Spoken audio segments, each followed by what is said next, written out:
John here again with Tiger Seal Products, and today we want to talk about the BetterPack 555ES and get a little deeper into some electrical issues you could have with the machine, key drum issues. We'll do the whole video just on this right here. Let's talk about probably the most common problem people have or call us about, and that's the machine doesn't work. It's plugged in. Let's plug our machine in.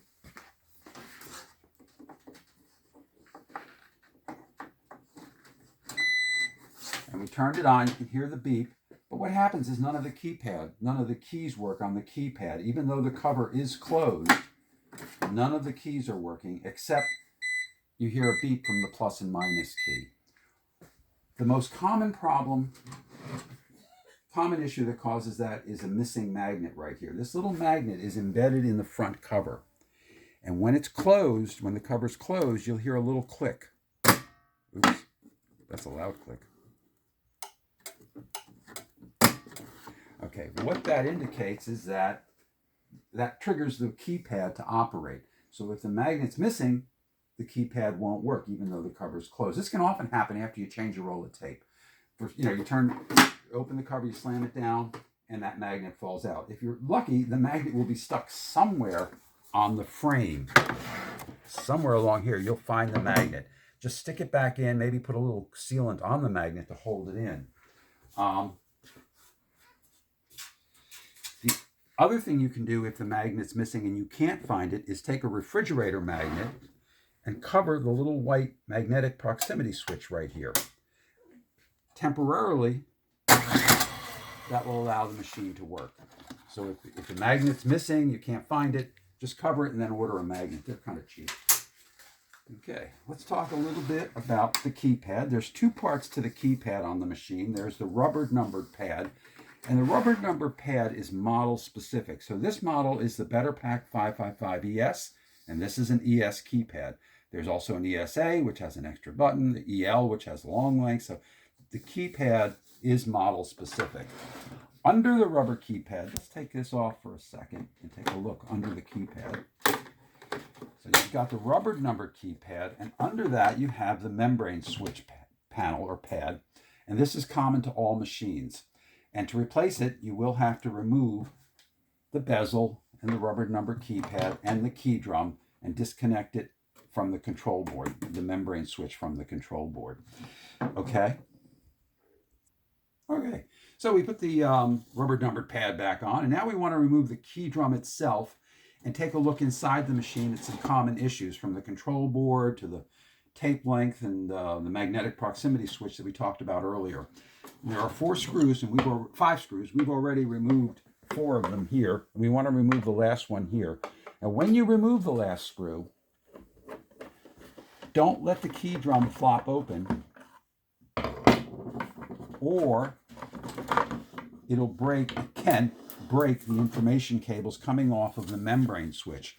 So when we talked about earlier the membrane switch, this is where it's connected in.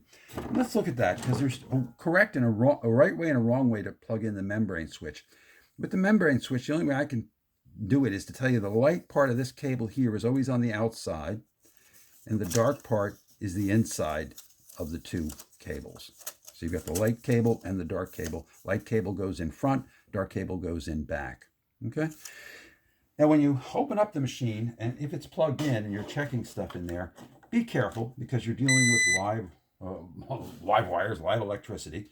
You might want to wear some rubber gloves or something to protect you from getting shocked. But I'm still alive, and I've been doing this for many, many years, so it's not a terrible shock. Let's talk about the magnetic proximity switch. If your magnet is in the machine, you close the cover, and the machine still won't dispense any tape, you could have a bad magnetic proximity switch, and there's a quick and easy way to test that. Disconnect the magnetic proximity switch using a flathead screwdriver as a jumper. Touch the 2 terminals together. Can you hear it click? So that tells me that the only problem I'm having is with this magnetic proximity switch, and all you have to do is just order another one, install it. It's only held in by this retaining ring, and you're ready to go again. So again, if the plus minus buttons are working but the keypad is not, it's either going to be the magnet or the magnetic proximity switch that's causing the problem. Now I want to, okay, so we'll talk about, okay, so we've talked about the magnetic proximity switch and problems associated with that and the magnet. The next thing we're going to talk about is tape lengths, long tape lengths. I get calls, about once a week. Somebody hits their 12-inch key, and instead of 12 inches, they get a crazy long length. And that's usually something simple. It's either going to be in the encoder disc or the encoder disc reader. If the encoder disc is loose, it should be fixed to the upper feed wheel shaft and not loose. If your encoder disc is loose or just hanging there, you have to replace it. The other problem could be a bad encoder disc reader. What I'm going to do is I'm going to disconnect this encoder disc reader down here from the control board, and I'm going to press a tape length, and let's see what happens. Oh, that's not good. That's what happens. That was supposed to be 18 inches. I think it was a little more. So by disconnecting this encoder disc reader, I kind of simulated a bad encoder disc reader. So if you start to get these crazy long lengths, it's either going to be the encoder disc or the encoder disc reader has gone bad. And again, very easy to replace. On the encoder disc, you'll see there's 2 screws here, very small. You'll need a jeweler's screwdriver, Phillips head jeweler's screwdriver, to remove the sensor and install a new one and break the cable tie down right there. That's very simple. The last thing I wanted to talk about with the 555E is the actual control board itself. I'm going to disconnect the on-off switch and the information cables. And this is the control board. And it's really simple. That's kind of the object of this video, is to show you that a lot of the stuff on this is very, very simple. All you have to do to replace a control board is disconnect the heater. You disconnect the motor and solenoid cables. You have the power cable coming in right there. And of course your magnetic proximity switch. You disconnect that, disconnect these 2, just pull them out. And your power connector supply and the information cable coming off the power connector supply. And then it's only a matter of 1, 2, 3, 4 screws. And there's a screw buried right here next to the transformer. To get to that screw, you loosen the 2 screws on the power connector supply right here. You don't have to take them off.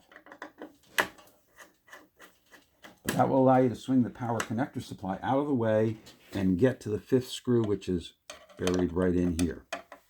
And those 5 screws will allow you to remove the control board and replace it. Now again, like the rubber numbered pad, the control board is model specific. This is a 555 ES control board. There's an ESA, ELA control board, different control boards depending on your model, but the ES is the most popular. ESA is the second most popular tape machine. This is an ES, and this is an ES control board. Well, I think in a brief nutshell, that covers everything about any electronic issues you might have with the 555E machine. And again, as always, if you have technical questions or parts questions, you can call us at 800-899-9389. We have nice parts diagrams and pricing on our website at tigerseal.com. So call us or visit our website. Thank you for watching.